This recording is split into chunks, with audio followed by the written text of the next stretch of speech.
Click fraud is a big problem on the internet. Advertisers charge it's a simple case of deception by online giants, and billions of dollars are at stake.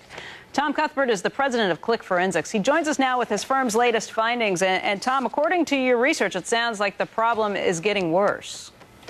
Well, it is, Becky. It continues to grow, and particularly in the area of the content networks. For example, Google AdSense program.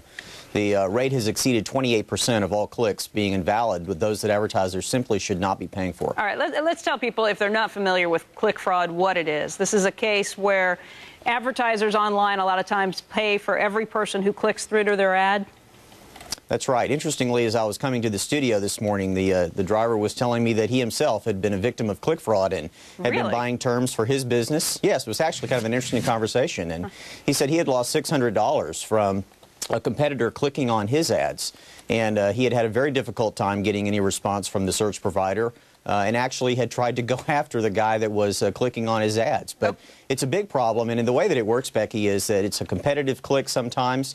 It could also be in a content network where a Google or a Yahoo ad appears on a third-party site. The owner of that site would have a financial incentive for clicks to occur because they share that revenue with the search provider. And that's really where the biggest growth in the problem is occurring. Okay, so the biggest growth in the problem is occurring here. There are billions of dollars at stake. Are the search engines doing anything to try and fight this?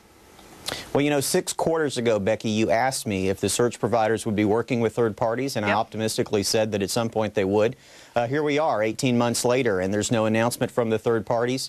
There's no industry standards that have been agreed upon, and advertisers are the ones that continue to suffer from this while Google's revenue continues to roll on up. Why aren't the advertisers throwing more of a fit themselves? Wouldn't it be in their best interest to come up to the Googles, to come up to the Yahoos and say, forget about it, we're not paying for this anymore? Well, they really are. I mean, you know, we've got our Click Forensics, our Click Fraud Network has grown significantly. Advertisers are coming to companies like ours to try to help them make sure that they get what they pay for. But if you look at it financially, what's occurring is in the content networks, the revenue is actually, the growth is very much slowing down. Advertisers are very afraid of those areas. And what we're seeing is that in those content networks, over 70% of the sites that make those up are made for ad sites or park domain sites. Sure. And these are sites that exist only for the owner of that site to garner clicks and make money on that.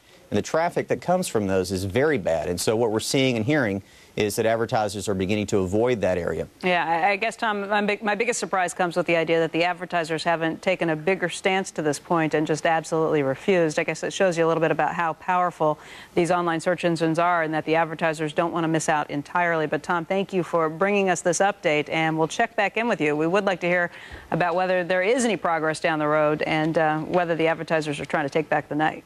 Appreciate your coming on today. Thanks, Becky.